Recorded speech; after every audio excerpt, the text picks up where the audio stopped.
រូបភាពទី1កាលដើមដំបូងឡើយព្រះគម្ពីរលោកុបាទជំពូក1ខ1ដល់ខ5ទំនុកដំកើងជំពូក90ខ2កាលដើមដំបូងឡើយគឺមានតែព្រះអង្គមួយអង្គបន្ទាប់មកទ្រង់បង្កើតផ្ទៃមេឃនិងផែនដីលោកីទាំងមូលគ្មានទម្រង់ទេដូច្នេះព្រះទ្រង់បានធ្វើឲ្យផែនដីហើយទ្រង់ក៏បានបញ្ជាឲ្យមានពន្លឺភ្លឺឡើងទ្រង់បានបង្កើតព្រះអាទិត្យនិងព្រះច័ន្ទព្រមទាំងផ្កាយទាំងឡាយព្រះទ្រង់ល្អហើយទ្រង់បានគ្រប់គ្រងលើរបស់ទាំងអស់ដែលមានលាយឡំទៅដោយភ្លេងរូបភាពទី2ព្រះបន្ទូលរបស់ព្រះគម្ពីរអេសាយជំពូក45ខ18ដល់ខ19ហេព្រើរជំពូក4ខ12ទំនុកដំកើងជំពូក19ខ7ដល់ខ10សៀវភៅនៅក្នុងរូបភាពនេះគឺជាព្រះគម្ពីរមួយក្បាលវាគឺជាព្រះបន្ទូលរបស់ព្រះ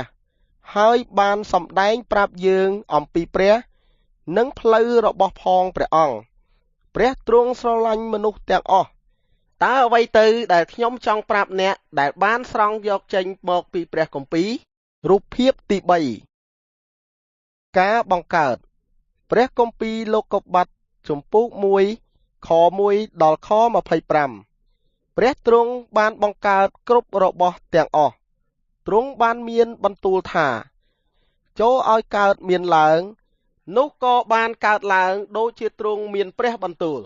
ទ្រង់បានបង្កើតមេឃទ្រង់បានបង្កើតសមុទ្រទ្រង់បានមានបន្ទូលហើយផែនដីក៏មានទម្រង់ឡើងបន្ទាប់មកទ្រង់បានបង្កើតគ្រប់របស់ដែលមានជីវិតទាំងអស់មានត្រីនៅក្នុងទឹកសត្វហើរលើអាកាស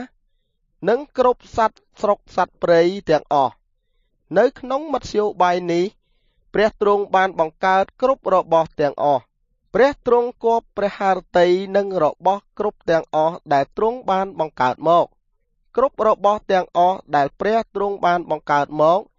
គឺសុទ្ធតែល្អទាំងអស់រូបភាពទី4លោកអាដាមនិងនាងអេវ៉ាព្រះគម្ពីរលោកុបាទជំពូក1ខ26ដល់ខ31លោកុបាទជំពូក2ខ7ដល់ជំពូក3ខ24ព្រះទ្រង់បានបង្កើតមនុស្សប្រុសជាទី1និងមនុស្សស្រីជាទី1ដែរទ្រង់បានហៅពួកគេថាអាដាមនិងអេវ៉ាទ្រង់បានប្រទាននូវសិទ្ធិអំណាចដល់ពួកគេឲ្យគ្រប់គ្រងលើគ្រប់របស់ទាំងអស់ដែលទ្រង់បានបង្កើតមកព្រះទ្រង់បានបង្កើតសួនច្បារពិសេសមួយសម្រាប់ពួកគេរស់នៅទីនោះព្រះទ្រង់បានយាងដើរជាមួយពួកគេនិងបានមានព្រះបន្ទូលជាមួយពួកគេគឺជាមិត្តភក្តិរបស់ព្រះទ្រង់បានប្រទានពរដល់ពួកគេឲ្យទទួលបានគ្រប់ផ្លែឈើទាំងអស់ដែលនៅក្នុងសួនច្បារលើកលែងតែមួយដើមគត់ខ្មាំងសត្រូវឈ្មោះសាតាំងបានចូលមកឯពួកគេនៅក្នុងសួនច្បារនោះវាបានលបួងលោកអាដាមនិងនាងអេវ៉ាឲ្យឈប់ស្ដាប់បង្គាប់ដល់ព្រះហើយពួកគេក៏បានទទួលទានផ្លែឈើដឹងខុសត្រូវនោះទៅពួកគេបានធ្វើបាបទាស់ទទឹងនឹងព្រះ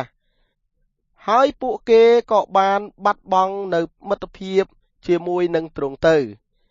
ព្រះទ្រង់បណ្ដេញលោកអាដាមនិងនាងអេវ៉ាចេញពីសួនច្បារដ៏ស្រស់ប្រំព្រៃនោះទៅចាប់តាំងពីពេលនោះមកមនុស្សទាំងអស់ក៏បានធ្វើបាបទាស់ទទឹងនឹងព្រះហើយក៏បានដាច់ចេញពីព្រះអង្គនេះហើយជាហេតុផលធ្វើឲ្យយើងមានការឈឺចាប់